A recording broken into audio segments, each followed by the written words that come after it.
হতো না, সেই কারণেই আজ তোর এই দুর্দশা হয়েছে। তখন ছোট বউ বুড়ির পায়ের উপর আছড়ে পড়ে কাঁদতে কাঁদতে বলতে লাগলো, তুমি কে মা? কেমন করে আমার সব কথা জানলে? আমায় দয়া করো, না হলে আমি তোমার পা ছাড়ব না। মা ষষ্ঠী চোখে কাতরতা দেখে বললেন, বাছা, আমি মা ষষ্ঠী, পৃথিবীর লোক যা করে আমি সব জানতে পারি। ছোট বউ তখন আবার কেঁদে বলতে লাগলো, মা, আমি খুবই অন্যায় করেছি, আমায় পাপের শাস্তি শেষ নেই। আজ যখন দয়া করে আমায় দেখা দিয়েছ, তখন তুমি আমায় রক্ষে করো মা, তুমি যা বলবে আমি তাই করব। মা ষষ্ঠী তখন বললেন, দেখো পথের ধারে ওইখানে একটা মরা বেড়াল পচে পড়ে রয়েছে, যদি এক হাঁড়ি দই ওই বেড়ালটার গায়ে ঢেলে দিয়ে সেই দই জিভ দিয়ে চেটে ফের হাঁড়িতে তুলতে পারো, তবেই তোমার সব ছেলে মেয়ে আবার ফিরে পাবে।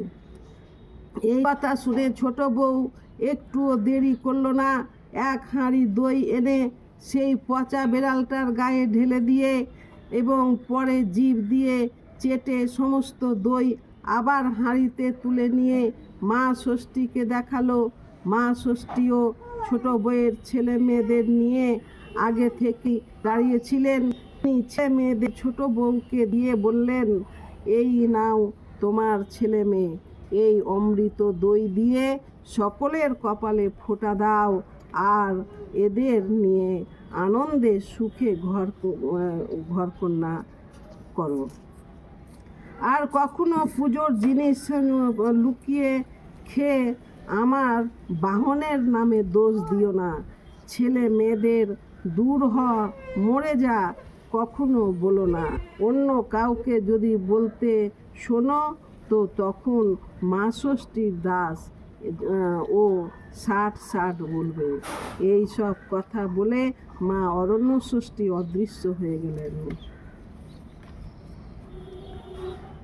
ছোট বউ তখন তার 7 ছেলে ও 1 মেয়েকে নিয়ে শ্বশুর বাড়িতে ফিরে এসে তার শাশুড়িকে প্রণাম করলো। শেষে ষষ্ঠী দেবীর সব কথা শাশুড়িকে জানালো। ব্রাহ্মণী সব শুনে একেবারে অবাক হয়ে গেল। এখন নাতি নাতনিকে পেয়ে তার খুব আনন্দ হলো। ব্রাহ্মণী অল্প দিনের মধ্যেই নাতি নাতনির বিয়ে দিল। পরের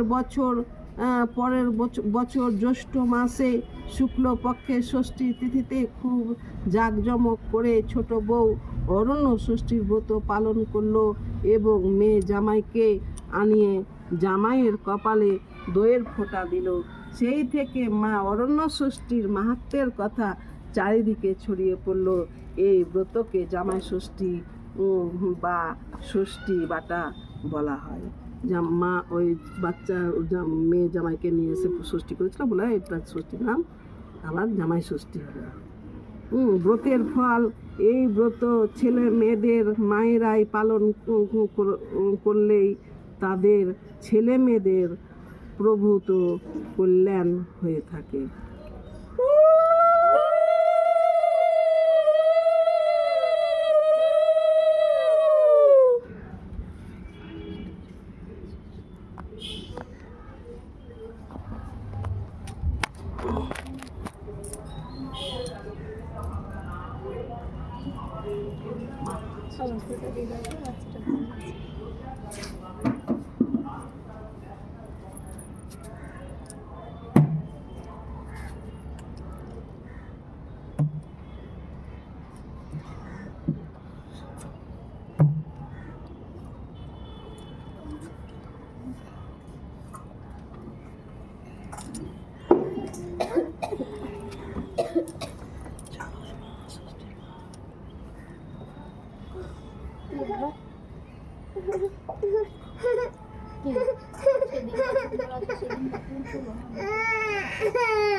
चलो घूमोगा चलो